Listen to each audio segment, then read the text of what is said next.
بالاخره 47مین جشنواره پروانه طلایی هم برگزار شد و جوایز اون به دست صاحبان اصلیشون رسید. در ادامه با ما همراه باشین تا با هم ببینیم چه کسانی بهترین بازیگرها و منتخبین سال 2021 ترکیه هستند. بهترین بازیگر زن.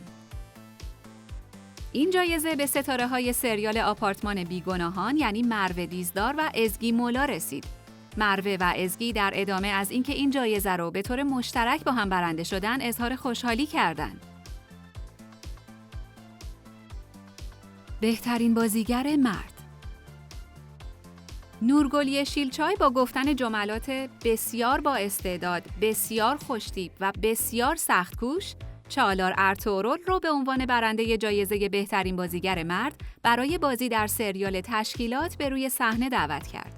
اون هم بعد از دریافت جایزش آرزو کرد که سال 2022 سالی پر از آرامش و صلح در سراسر ترکیه باشه.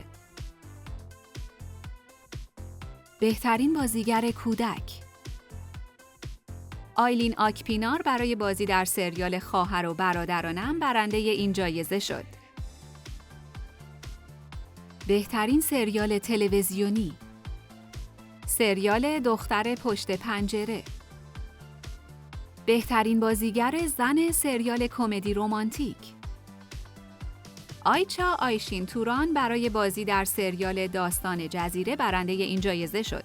اون که به سختی جلوی اشک‌های خودش رو گرفته بود، این جایزه رو به پدرش که 1 ماه پیش اونو از دست داده بود تقدیم کرد. بهترین بازیگر مرد سریال کمدی رمانتیک.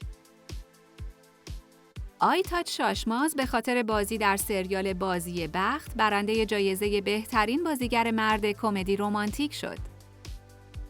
بهترین سریال کمدی رمانتیک. سریال تو درم را بزن. بهترین زوج هنری.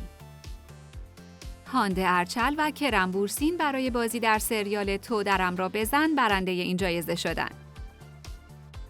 در بخش ستاره‌های درخشان این جشنواره، آحسن ارولو، جمره بایسل و ملیس سزن توسط دمت اوزدمیر به روی صحنه دعوت شدند و جایزه خودشونو دریافت کردند. و اما سایر برندگان جوایز این جشنواره. بهترین سریال اینترنتی، سریال هر نفر یک شخصیت. بهترین سریال کمدی، سریال حرکات بسیار زیبا فصل 2.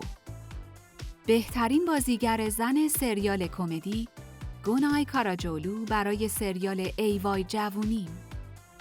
بهترین بازیگر مرد سریال کمدی، چنگیز بوزکورت برای سریال ای وای جوونیم. بهترین کارگردان، چاری ویلالوستوالی برای سریال آپارتمان بیگناهان. بهترین سناریو، برکون اویا برای سریال هر نفر یک شخصیت. بهترین موسیقی سریال، آلپینیر برای سریال آپارتمان بیگناهان. بهترین خواننده زن، حادیثه. بهترین خواننده مرد، ادیس. بهترین آهنگ سال، آهنگ مرغ دریایی از ادیس و آهنگ من نمیدانم از سفو. این جشنواره حواشی زیادی هم داشت و پرحاشیه ترین شرکت کنندش ملیس سزن بود که به نظرم باید جایزه پرحاشیه ترین بازیگر این جشنواره رو بهش میدادن.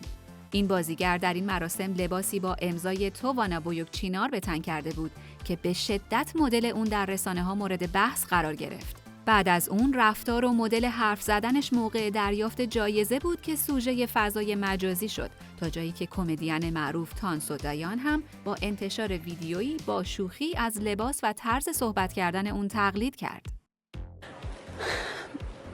İnanırsak her şeyi başarabileceğimize inanıyorum artık. Bunu tutuyorum çünkü elimde şu an. Çok heyecanlıyım. Kusura bakmayın lütfen. و مورد آخرم جواهرات خیره کننده و گرون قیمت اون بودن که به شدت مورد توجه قرار گرفتن. گفته میشه این جواهرات چیزی حدود 30 میلیون دلار یا 900 میلیارد تومان قیمت دارن و قبلا افراد مشهوری مثل بیانسه و لیدی گاگا هم از این مدل استفاده کردن. حالا سوال اینه که جواهرات اون فیک بودن یا اصل؟